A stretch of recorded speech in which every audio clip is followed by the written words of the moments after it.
Hello, everyone. This is Tom Fox back for another episode, and we are all in for a treat today because we are going to talk to Carol Williams, the author of Dispatches from Moscow. Carol, first of all, welcome to the podcast. Thank you for having me. Carol, could you describe for us your professional career up until the time you wrote this book? Oh, that was pretty much my whole career.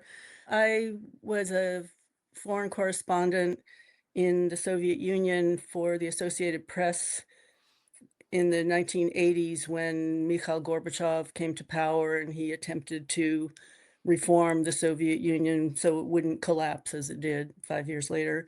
And after that posting, I was reassigned to West Germany just before the Berlin Wall came down and the two German states eventually, within the year, reunified. And Germany has been the greatest success of this period in history when the captive countries of the Soviet Union threw off their dictatorships and elected independent democratic governments.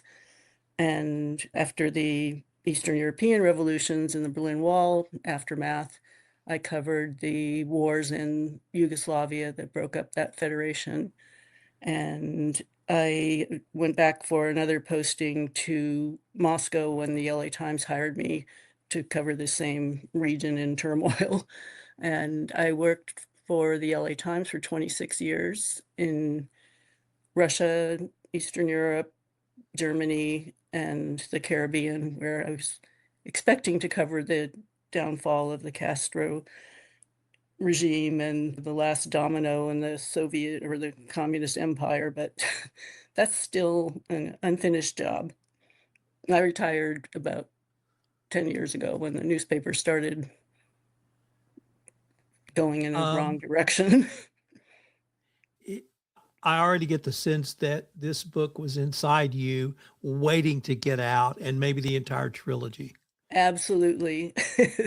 I I can't tell you how many agents and editors and publishers I pitched it to who said, "Why don't you just write your memoir?"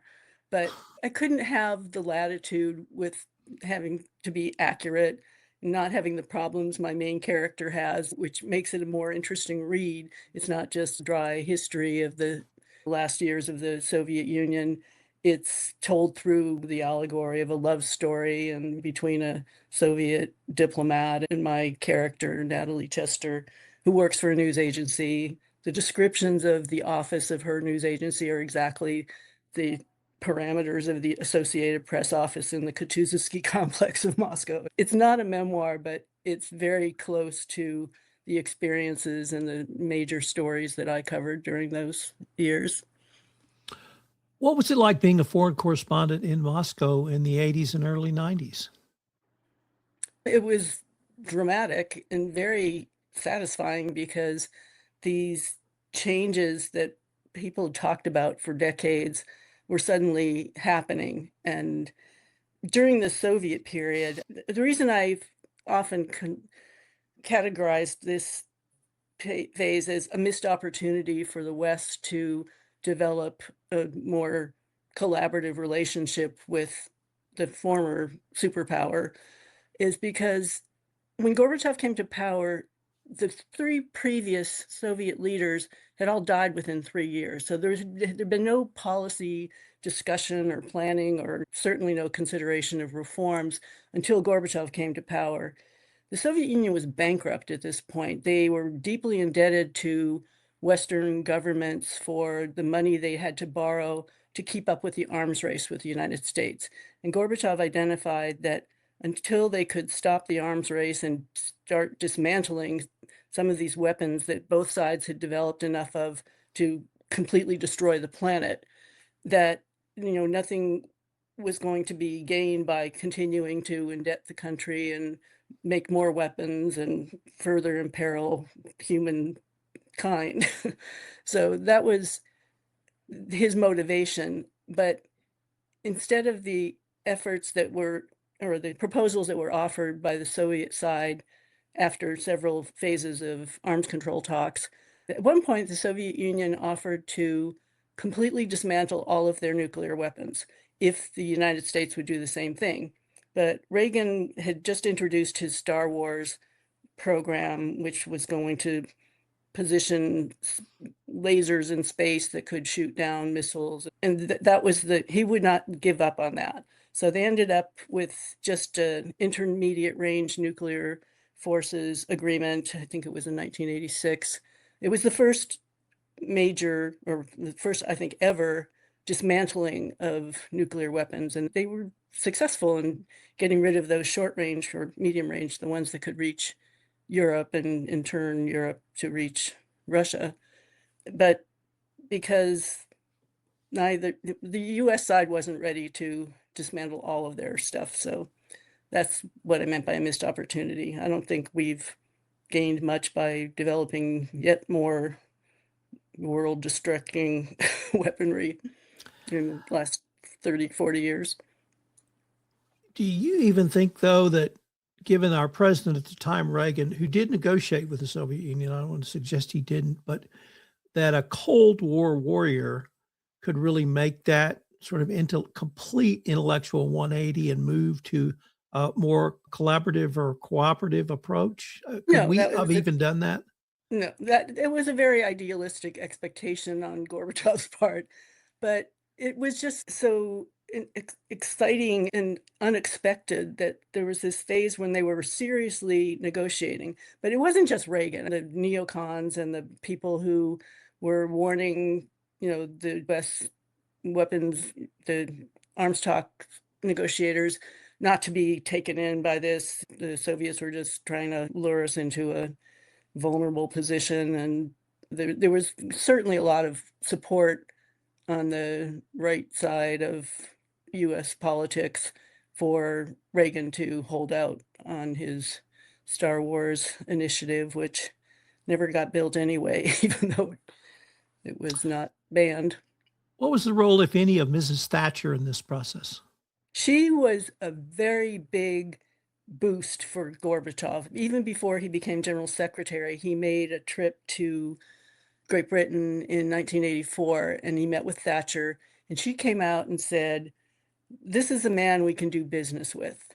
And that was a signal to the other democracies in our alliance that don't just brush him off. And he took that to town and got a lot more attention on his proposals, both internally in the Soviet community, the reforms he attempted that gave people an opportunity to make money instead of just surviving on this pathetic salary that everybody got, regardless of how important your job was or how well you did it.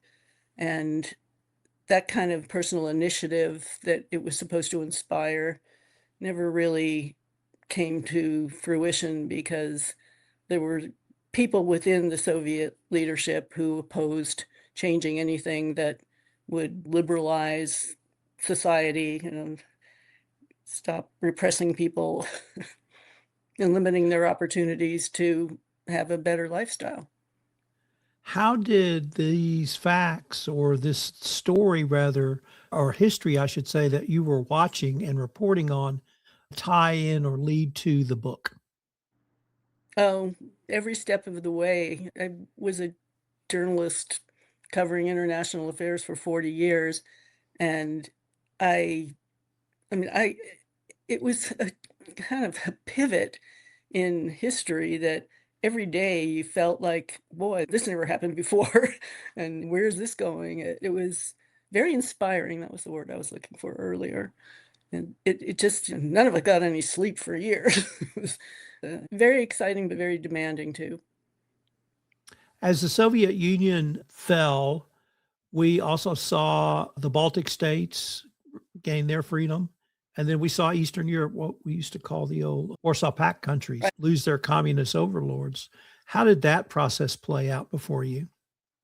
It's been more uneven than, like, the Baltic states are thriving. They're also terrified. They see what Putin is doing in Ukraine, and they know that that war doesn't end with Ukraine still an independent sovereign state, that Russia's coming for them next. And it's probably not even just Putin. Putin's 73, and he's not going to live forever, but he can do a lot of damage. He also has, even though he's a sole figure in the power structure there are people who will pick up that mantle if anything happens to him. The Baltic states can't just wait until Putin's out of power, or at least out of life. They're vulnerable, and they're particularly concerned now about the US basically abandoning the NATO alliance. And this Iran war has scared everyone because Trump is already saying that you aren't coming in to help us, so we're not going to help you. That would seem to be consistent with one of his major policy goals for this second administration, which is to ditch NATO. NATO is, I don't know, it's the most successful defense alliance in human history. What has he got against it? We have troops in Europe who are holding the line against the countries, which are fewer now, or at least parts of the Soviet Union have broken off from the aggressive policies that Putin still pursues. They're not, the Russians aren't really so much against the European countries of NATO. They're coming for us eventually. They feel that if they can destroy NATO, then that creates an inability of the United States to counter any aggression on Russia's part, either against the United States or against our allies. So I don't understand this. It's perplexing to those of us who are familiar with the value of a defense alliance in this world. Let me turn a little to a few questions about your writing, because I'd love talking to other writers about how you write it. My style of writing fiction is I see it in my head and I report it. But you lived it, and you've got stories going back 40 years, maybe longer, that you could draw upon. How do you write? Do you write in the morning? Do you write in the night? Do you write all the time? And is it just already up there and you report it, or is it something different? It's from here to my fingers. I'm what I'm sure you know as a writer, there's plotters and there's pantsers, people who write by the seat of their pants. And I am 100% pantser. I do have all these stories in my head. That's why it makes it pretty easy to just put it down and create a story and a relationship or something that gives a little more life to the raw history of this period. And that's why I chose to write historical fiction rather than a memoir.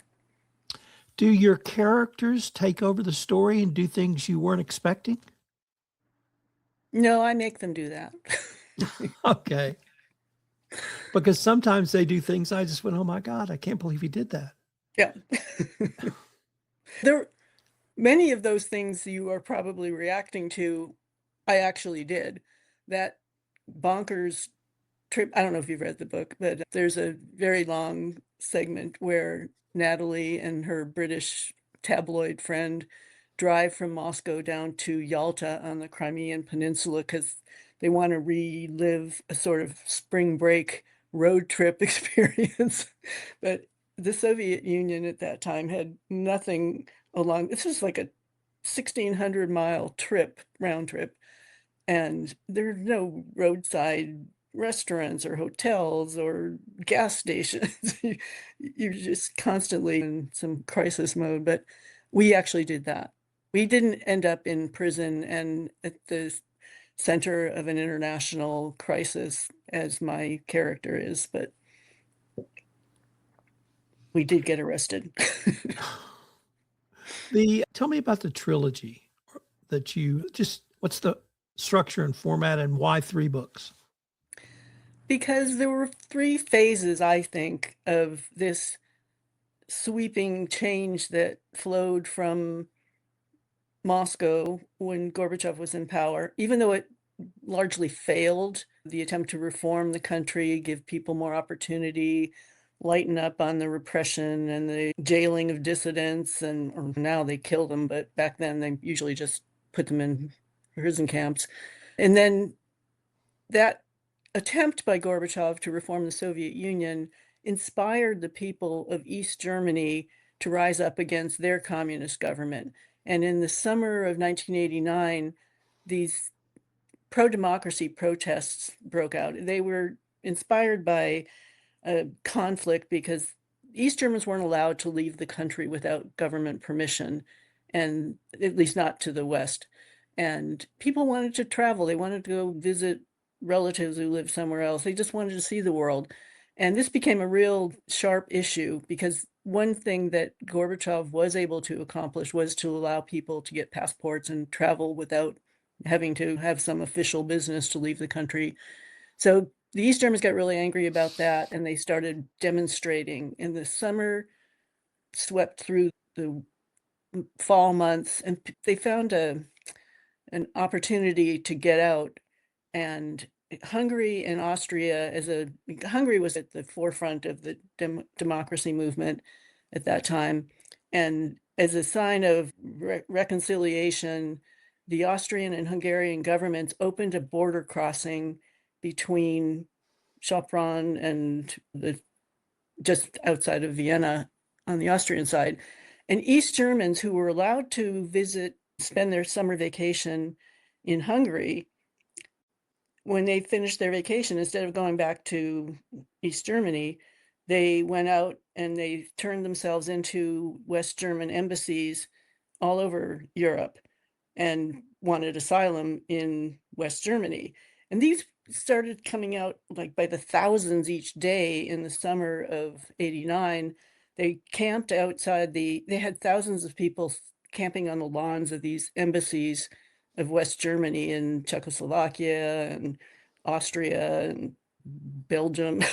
So it became such a crisis that the East Germans had to negotiate with the West Germans about what are we going to do with all these people coming from your country into ours. And that resulted in the discussion of if the East Germans could just have the freedom to travel and to have competitive elections that would probably have satisfied them. But the hardliners in East Berlin refused to compromise. And that was when there were these negotiations going on. And one Politburo member who had to explain to the news media, their co-opted news media, that the negotiations had ended and there was going to be the right to travel coming soon, or he just said there's going to be the right to travel. And one of the journalists at this press conference said, when? And he said, mit Sofortentwicklung, which means with immediate effect. And that's what triggered this outflow of East Germans through the Berlin Wall, because thousands and tens of thousands and eventually millions were screaming, open the gate, Tor auf. And that one border guard at the Invalidenstrasse opening, he finally just threw up his hands, told the guards to open the gates. And then that was what triggered this 4-day, 4 million East Germans, which was a quarter of their population. In 4 days, they all went over to West Berlin. It was chaos and glorious chaos. It was incredible. Carol, let me change the focus just a little bit and ask you your experience in working with Stony Creek. Oh, it's been great. We don't have time to explain how I ended up with them, but it was virtually the work of a mutual friend and a very happy coincidence. But they've been great. I'm very happy with my team. Could you tell us, or rather, unfortunately, we're near the end of our time for this episode, but in addition to the Stony Creek website, are there any other locations that our listeners can go to find out more about you or the book, Dispatches from Moscow? As I said, I just got a very nice review today. I will put that on my website. My website is www.caroljwilliams.net. My title.net. I'm probably just blanking out because I'm not used to being interviewed. Used to doing the interviewing. The Stony Creek has a nice description of the book. I should probably the second book is the Dispatches from Berlin, Walls and Secrets. It's a different kind of story in that it's a mystery involving the photographer Natalie is working with. I have the same main character in all three books.